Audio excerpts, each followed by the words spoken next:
minutes. I suggested to move a little one. That means if he needs to stand up or move a little bit, because we have 1 hour more, and That's we have exactly now what I'm going to do. So yeah, stand up. I don't know, but move a little so bit. That's exactly okay. Okay, I see Duha, stand up. I want to see you stand up a little bit. I stand up, yeah. Okay. Just move okay. Yes, only and okay, let me check if I can recognize Asma. Oh, Ines. Ines, open the camera, please. Ines Abidi. Are you here? Aviva is here too. Yeah. She's standing up. And there is Asma. Asma, move it a little bit. I see the people that I have the opportunity to meet. It's only to move and okay. Asfa, stand up. I see you. You are smiling. Okay, I would like to introduce myself a little bit before to present our amazing speaker. And this is Joanna Visa. I am a PCC and I am settling in Barcelona. I have a long relationship with Excellentia, because whatever guys do, I follow her. I follow him. This is why I am here. Moving from this. Thank you for that, Joanna. I thought you were out. Guys, I thought you were out. Whatever you do, I follow. So by the law of reciprocity is the same. Okay, guys.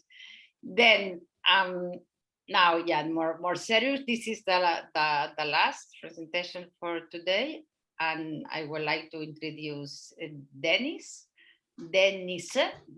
How I can name it? Dennis, great. And when I saw Dennis today live, the first realization is, oh my God, both of us, we have the same style of the hair. Okay, maybe it's because of the age. Okay, I don't know, but we look great. And we have another common with Dennis, is that Dennis is a PhD. It's a PhD in public administration by the Florida International University. She defended the thesis in 1997. We have a PhD in front of us. And Dennis is a MCC.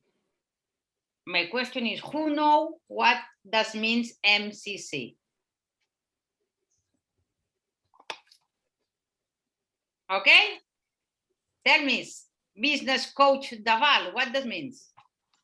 Open the mic. Can you repeat? Yeah, it is the master license, means master coaching capabilities, the highest level of an ICF credential. And Exactly. those people are really have done a lot of coaching hours, probably the most one. So looking forward to hear them. That it's an honor that we have an MCC here. As Dhaval said, the MCC is a mastery of coaching certification, is the highest level in the ICF, and it requires 205,000 hours of mentor coaching. 2,500. Okay. 2,500. 2500. Okay. And this is not only this, is because only 2% of the certified coaches has the resiliency or the courage or the effort to become an MCC. Okay, that means it's very, very difficult and requires a long journey. And Dennis get the MCC 3 or 4 weeks ago. I think. Then, first of all, congratulations, Dennis. Thank you. At the same time, Dennis is the founder and the president of the company named Machado Coaching for the last 20 years, a long experience. And there she inspired leaders and organizations to plan and implement inclusive cultures, everything related to inclusive for the last 20 years, something that all the organization needs. How is she when she is coaching? One client shared recently, it's like Dennis see into my soul. I repeat, one of the clients shared it, working with Dennis is like that she see into my soul. I think I will never reach the high level of coaching, but is what she said. From USA, Dennis is going to talk about building trust and conversation. This is the topic for today. And I would like to thank you, Dennis, for being here. And the floor is yours. Thank you so much. Is it possible for me to get co-host permission so I can share my slides? Yeah, guys, Maha. Yeah, sure, no problem.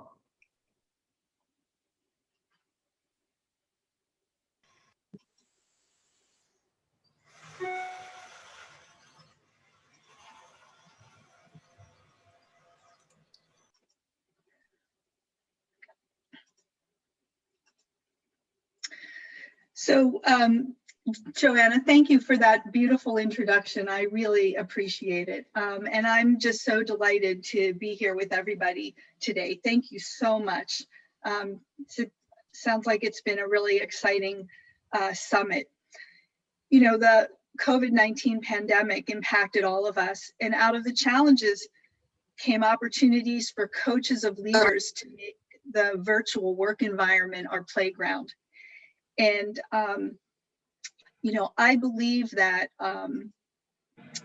trust doesn't just happen, it's a feeling that grows from the experiences leaders create. And e-leadership is a passion of mine because of a firsthand experience that I've had. So it all started in the World Business Executive Coaching Summit, WBEX, in 2016. I was an early adopter of Zoom meetings because they piloted an opportunity for volunteer coaches to facilitate learning dialogues globally. And I thought, wow, what a great opportunity to enhance my skills. And what I noticed the WBEX team doing was choosing the right words to create a safe and welcoming environment for global strangers to connect and to quickly develop a respectful space and to take care of each other. So these were some of the cornerstones of trust building that I noticed. Fast forward to the opening weeks of the pandemic in March 2020. Here in California, I'm an active member of the California Society of Association Executives, and I suggested that we bring members together in a similar way, and that gave birth to something called virtual couch chats, where we helped about 900 association leaders thrive through the early days of the pandemic. And what we really did for them was to choose the right words to create a safe and welcoming environment, to help them connect, and to develop a respectful place to take care of each other. So I thought there's something, you know, there's something really to this. And I also had the opportunity, I had the opportunity to think about this with some clients of ours. So I want to just give you a little bit of background behind this idea of creating a safe space and taking care of others in a global environment. Where did that all come from? And then I'm going to tell you a story. So at work in all of these conversations is brain science for trust building. And maybe you've already heard about it throughout the summit, but Judith Glaser in conversational intelligence calls it shifting from I to co-creating a we culture. And Shirzad Shamin in positive intelligence calls it weakening our judge and accomplice saboteurs to channeling our inner sage. And Bruce Schneider in energy leadership calls it shifting from catabolic to anabolic energy.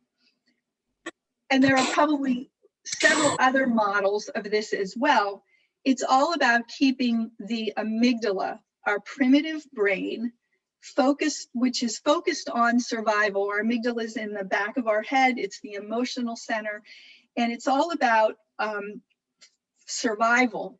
It's keeping our amygdala calm so that we can tap into our prefrontal cortex, which is in the front of our head. It's where our executive brain is focused and where trust thrives. So, trust exists in different parts of our brain. It doesn't exist in our amygdala. It does exist in our prefrontal cortex. And that's where the trust is where our creativity and innovation reside. So if we can tap into that more as coaches for ourselves and also help the leaders or the clients that we're working with tap into it for themselves, then we have the foundations for creating trust. So I'm going to share, as I mentioned, having a little problem with my slides here, I'm sorry. As I mentioned, I'm going to share a story with you of a case about how one client changed the way they do business in 2020 for culture changing results.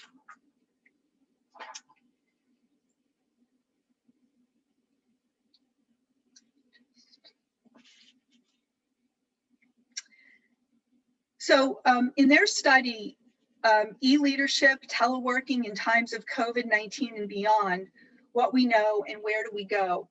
The authors conclude that it's our practices, our attitude, and our behavior for long-term organizational stability that we need to pay attention to, and that while trust is important for every team, it's exceptionally important for virtual teams. So the question really becomes for us, how do e-leaders need to change their practices, attitudes, and behaviors in order to create a trusting space? So Kate is a relatively new CEO of a large US nonprofit organization that offers support to a few hundred people with disabilities. This organization is known as a service provider. And shortly after the pandemic led to a shutdown of state-funded day services for people with disabilities, Kate and her senior leaders quickly built an array of virtual options for the people they support for two reasons. One, they wanted to offer them some engagement and enrichment during this period of isolation, which they thought at the time was going to be short-term. And they wanted to be able to continue invoicing their state contract to retain some of their day service revenue, which is a critical piece of their funding. Otherwise, they would lose a lot of revenue to pay their staff, and the program would have to shut down. So Kate and her organization are longtime clients, and they pulled back our services when the pandemic got started to conserve funds. So a couple of months later, Kate got in touch with me and she revealed a host of challenges. She said not many people were attending this virtual day program that they created. They didn't know if families had computers or internet access, or if there were other reasons for not participating. And there were a group of client coordinators who are liaisons between the service providers and the state. They act as a neutral party to help individuals with disabilities access the service they need. And they have a lot of interaction with these families. And Kate's organization needed their help and really didn't know how to get it. So the challenge that they were experiencing was, how do we enlist this help of people in the community who don't really trust each other? And the reason that they didn't trust each other was that there was a myth out there. We discovered it was a myth. There was this long-standing belief that if these neutral connectors in the community who helped individuals access the services that they needed actually worked with the service provider, that would be a conflict of interest, because they would be kind of supporting the interests of the service provider who were getting billed for these services. So it was this really complex thing that we had to figure out, how do we work around this? So here's the coaching that we did for myth busting. We implemented a coaching strategy with Kate and her team to encourage them to think about the words that they chose, the actions they take, the safety they were feeling so that they could create that safety for others. And we really appealed to their sense of caring for each other. So the first thing that Kate and her team did was they created a virtual meeting, and they invited folks to come to the meeting. And surprisingly, the first thing that told us this belief about not being in touch with each other was a myth, was that lots of people accepted the invitation to come to the meeting. So that was our first clue that we were onto something. So then Kate and her team invited the coordinators. At the first meeting, they started with self-introductions. Kate's team explains their concern about getting people to attend their virtual day program, and they provided a lot of data to help them understand the level of the problem. It turns out that the coordinators were eager to help their clients participate because they shared the same concern about people being isolated during this period. And this was like the second moment that we realized that this myth that was out there for whatever reason was just that, it was a myth. Because when we realized that there was a shared interest in solving this problem, it was another moment to realize that we could build trust. So we understood that looking for a shared interest, co-creating a mutually beneficial solution, and inspiring a reason to keep connecting was going to help us move this collaboration forward.